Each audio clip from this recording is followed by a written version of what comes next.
হাম উপসর্গে ময়মনসিংহ, সিলেট ও বরিশালে আরও 4 শিশুর মৃত্যু হয়েছে। বরগুনার পরিস্থিতি জানাতে সরাসরি যোগ দিচ্ছেন আবু জাফর সালেহ। যাচ্ছি তার কাছে।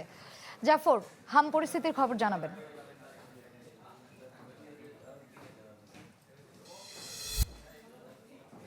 শুরুর দিকে কিন্তু সারা দেশের যে 30টি উপজেলা যেমন হামের যে অর্থাৎ হটস্পট হিসেবে ঘোষণা করা হয়েছিল তার ভিতরে কিন্তু বরগুনা সদর উপজেলা ছিল। তবে তারপর থেকে কিন্তু মাঝখানে কিছুটা পরিস্থিতি স্বাভাবিক হতে শুরু করেছিল, কিন্তু আবার এই গত কয়েকদিন ধরে কিন্তু আবারও সেই হাম আক্রান্তের সংখ্যা বৃদ্ধি পাচ্ছে এবং গত 24 ঘন্টায় কিন্তু 15 জন হাসপাতালে ভর্তি হয়েছে হাম উপসর্গ নিয়ে এবং এ পর্যন্ত কিন্তু 569 জন হাম আক্রান্ত হয়ে বরগুনায় হাসপাতালে চিকিৎসা নিয়েছে। তার মধ্য থেকে 527 জন সুস্থ হয়ে বাড়ি ফিরেছে, 42 জন এখনো বিভিন্ন হসপিটালে ভর্তি রয়েছে। এবং furniture just smarter, JMG furniture.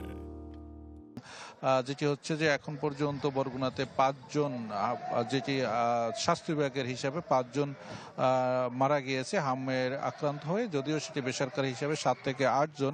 আর যে বিষয়টা হচ্ছে আসলে এই যে হামে আক্রান্ত বৃদ্ধি পাওয়ার কারণে কিন্তু আরও একটি বিষয় রয়েছে, এখানে ডায়রিয়ার প্রকোপও বাড়ছে এবং অন্যান্য ডেঙ্গুরও কিছু প্রকোপ রয়েছে। সব মিলিয়ে কিন্তু হাসপাতালে চিকিৎসা সেবার অবস্থা খুবই খারাপ এবং যারা আসলে বেড নেই, অনেকে মেঝেতে থেকে চিকিৎসা নিতে হচ্ছে।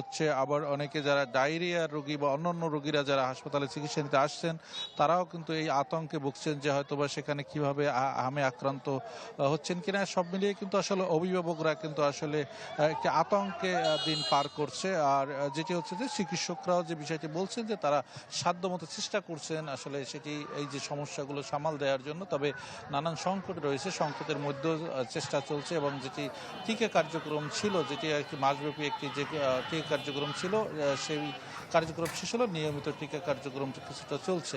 এই ছিল বর্তমানে সর্বশেষ।